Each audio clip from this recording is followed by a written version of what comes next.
মার্কিন যুক্তরাষ্ট্রের টেক্সাস অঙ্গরাজ্যের হিউস্টন পুলিশ বিভাগের ফরেনসিক শিল্পী লুইস গিবসন অজ্ঞাত অপরাধীদের ছবি আঁকাই তার প্রধান কাজ। লুইস গিবসন ভুক্তভোগীর কাছ থেকে অপরাধীর চেহারার বর্ণনা শুনে তার ছবি আঁকেন। তার আঁকা ছবির মাধ্যমেই এখন পর্যন্ত ১,৩১৩ জন অপরাধীকে ধরতে সক্ষম হয়েছে মার্কিন পুলিশ। এই অসামান্য কাজের জন্য গিনেস ওয়ার্ল্ড অব রেকর্ডসেও নাম উঠেছে লুইস গিবসনের। অসংখ্য মানুষের জীবন বাঁচাতে সাহায্য করেছেন তিনি।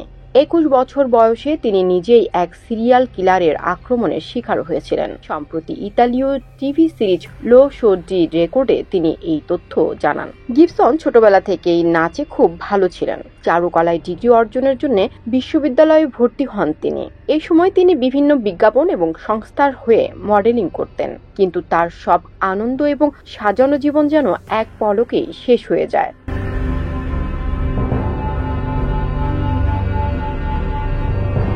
২১ বছর বয়সে তিনি একজন সিরিয়াল কিলার এবং ধর্ষকের লক্ষ্যবস্তু হন। সেই সিরিয়াল কিলার গিবসনকে অনেক অত্যাচার করেছিল।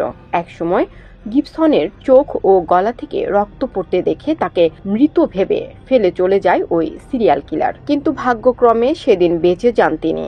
এরপর লুইস লস অ্যাঞ্জেলেস ছেড়ে হিউস্টনে চলে যান এবং চাকরির জন্য পুলিশের কাছে যান তিনি।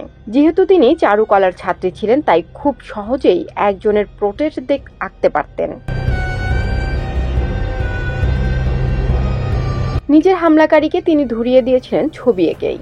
লুইস বুঝতে পারেন তার আঁকা স্কেচে একজন অপরাধী শাস্তি পাবে, সেই সঙ্গে বেঁচে যাবে অনেক প্রাণ। তিনি নিজে মৃত্যুর মুখ থেকে ফিরে এসেছেন। তিনি জানেন সেই সময়ের অনুভূতি। তিনি জানেন একজন বিকারগ্রস্ত সিরিয়াল কিলারের হাতে অত্যাচার সহ্য করা ও প্রতি মুহূর্তে মৃত্যুর ভয় কেমন হয়। তাই তিনি এভাবেই মানুষের পাশে থাকতে চেয়েছেন। তাই ১৯৮২ সাল থেকে এই কাজের সঙ্গেই আছেন তিনি।